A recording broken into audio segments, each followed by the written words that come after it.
వేల కోట్ల రూపాయలు ఈ రాష్ట్రంలో ఉన్నటువంటి పేదల అకౌంట్కి పంపించినటువంటి జగన్మోహన్ రెడ్డి గారి కోసం ఒకసారి బూత్తుకొచ్చి మీరు ఒక 2 బటన్లో ఫ్యాన్ గుర్తు మీద పార్లమెంట్కి అసెంబ్లీకి గుర్తి మీరు కనుక ఓటేసినట్లయితే తప్పకుండా రాబోయే రోజుల్లో మీ పిల్లల చదువులకు కానీ మీ ఆరోగ్య సమస్యలకు కానీ మీ కుటుంబాలకు రావాల్సినటువంటి ఆర్థిక సమస్యలు తీర్చడానికి జగన్మోహన్ రెడ్డి గారు ముందుంటాడని చెప్పి ప్రజల మనిషి, పేదల మనిషి, ఎస్సీ ఎస్టీ మైనార్టీ బీసీలకి రాజ్యాధికారం అందించాలన్నటువంటి ఒకే ఒక దృక్పథంతో పనిచేసేటువంటి జగన్మోహన్ రెడ్డి గారిని గెలిపించాలని చెప్పి మీ అందరినీ కోరుతూ మరి మన నందిగాం సురేష్ రాజధాని వెంకటాయపాలెం ఉద్దండరాయనపాలెంలో ఉండేవాడు. చంద్రబాబు నాయుడు గారు ముఖ్యమంత్రిగా ఉండగా అక్కడ ఉన్నటువంటి పొలాలను తగలెట్టారంట. పొలాలని తగలెడటం సాధ్యమవుద్దా? ఆ కేసు పెట్టి సురేష్ని తీసుకువెళ్ళి పోలీస్ స్టేషన్లో కొట్టి ఇవన్నీ కూడా జగన్మోహన్ రెడ్డి గారే చేయించాడని చెప్పి ఒక స్టేట్మెంట్ ఇమ్మని చెప్పి నానా రకాలుగా ఇబ్బంది పెట్టారు. ఆ రోజు జగన్మోహన్ రెడ్డి గారు నాకు ఫోన్ చేసి ఉద్దండరాయపాలెం వెళ్ళి సురేష్ అని చెప్పి మన పార్టీ సింపథైజరు కార్యకర్త పోలీస్ స్టేషన్కి తీసుకెళ్ళి ఇబ్బంది పెట్టారు, ఏమి జరిగిందో ఒకసారి వెళ్ళి నువ్వు పరిశీలించి నాకు సమాచారం చెప్పమని చెప్పి ఆయన నన్ను పంపించడం జరిగింది. ఆ రోజు ఉద్దండరాయపాలెం వెళ్తే సురేష్ నేను చూస్తే చాలా భీతిగా, అంటే పోలీసు వాళ్ళు పెట్టినటువంటి టార్చర్కి చాలా భయపడిపోయి ఉన్నాడు. ఆయన భార్య పిల్లలైతే మేము ఇక్కడి నుంచి వెళ్ళిపోతాం, మమ్మల్ని నా భర్తని చంపేస్తాడని చెప్పి ఒక సామాన్యమైనటువంటి మీలాగా ఒక చిన్న కుటుంబం. నేను అక్కడి నుంచే జగన్మోహన్ రెడ్డి గారికి చెప్తే ఎవరు ఎక్కడికి వెళ్ళవసరం లేదు, నేను వస్తానని చెప్పి ఆయన సురేష్ ఇంటికి వచ్చి ధైర్యం చెప్పి జేబులో మరి 100 రూపాయలు ఉన్నాయో లేవో మరి సురేష్ దగ్గర ఆ రోజు బాపట్ల పార్లమెంటు సభ్యుడిగా పెట్టి బాపట్ల పార్లమెంట్కి గెలిపించినటువంటి వ్యక్తి జగన్మోహన్ రెడ్డి గారు. అతని కోసం పార్టీ కోసం పనిచేసేటువంటి నిరుపేదల్ని నందిగాంలో జెడ్పీటీసీ ఒక యాదవ్ సామాజిక వర్గానికి సంబంధించినటువంటి జెడ్పీటీసీ 1 ఎకరం పొలం ఉంది, అతనికి మన మైలవరం సీట్ ఇచ్చాడు.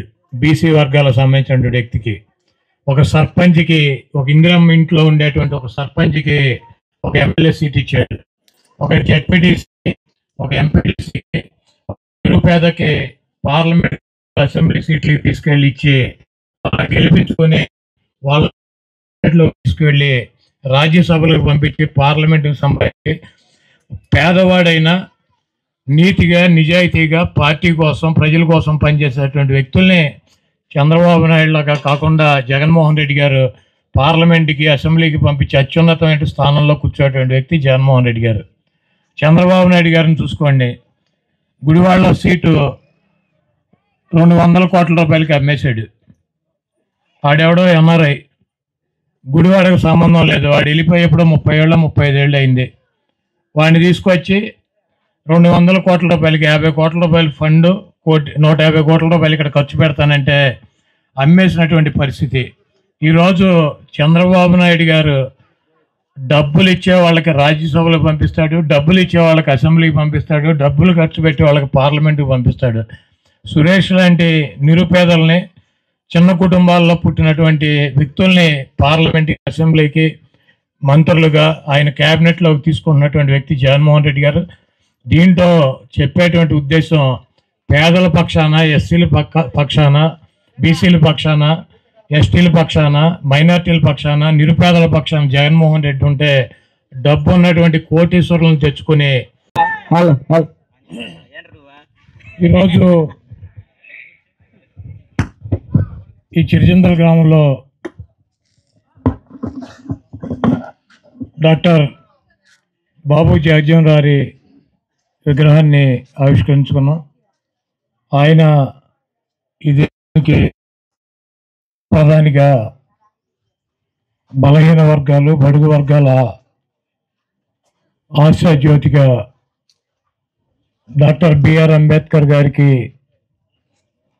సమకాలికులుగా అనేక సంస్కరణలు తీసుకొచ్చి అట్టడుగున ఉన్నటువంటి వర్గాలని పైకి తీసుకురావాలని చెప్పి ఆయన జీవితాన్ని దారపోసినటువంటి వ్యక్తి డాక్టర్ బాబు జగజ్జీవన్ రావు. ఆయన విగ్రహాన్ని ఈ గ్రామంలో పెట్టుకోవటం మంచి పరిణామం. ఈ విగ్రహ ఏర్పాటు చేసినటువంటి ఈ గ్రామంలో ఉన్నటువంటి పెద్దలకి, అదేవిధంగా ఈ గ్రామాన్ని విచ్చేసి మన బాపట్ల పార్లమెంటు సభ్యులు నందిగాం సురేష్ గారు ఆయన చేతుల మీదుగా ఈ విగ్రహాన్ని ఆవిష్కరించడం చాలా శుభదినం.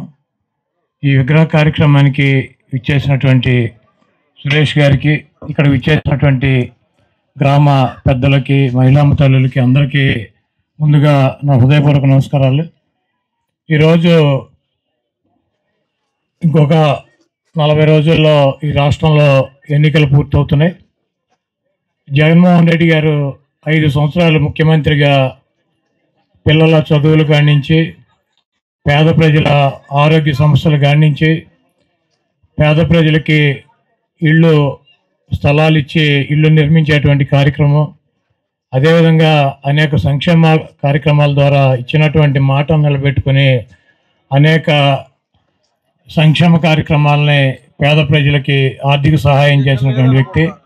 అదేవిధంగా ఈ కృష్ణా జిల్లాలో పోర్టు నిర్మాణం, మెడికల్ కాలేజీ, అనేక సచివాలయాలని ఏర్పాటు చేసి ప్రభుత్వం అందించాల్సినటువంటి ప్రతి కార్యక్రమాన్ని ప్రజలకి అండగా ఉండాలంటే సచివాలయ వ్యవస్థ ఉండాలని చెప్పి ప్రతి గ్రామంలోనూ సచివాలయం నెలకొల్పటం, 10 మందిని ఎంప్లాయీస్, గవర్నమెంట్ ఎంప్లాయీస్ని తీసుకోవటం, వాలంటీర్లను పెట్టి ప్రభుత్వం నుంచి అందాల్సినటువంటి ప్రతి కార్యక్రమాన్ని ప్రజలకు అందిస్తూ నా ఎస్సీ, నా ఎస్టీ, నా బీసీ, నా మైనార్టీ అని చెప్పి పదే పదే చెప్పేటువంటి ముఖ్యమంత్రిని జగన్మోహన్ రెడ్డి గారిని ఒంటరిని చేసి ఓడించాలని చెప్పి చంద్రబాబు, పవన్ కళ్యాణ్, బీజేపీ కూటమిగా ముందుకు వస్తున్నాయి.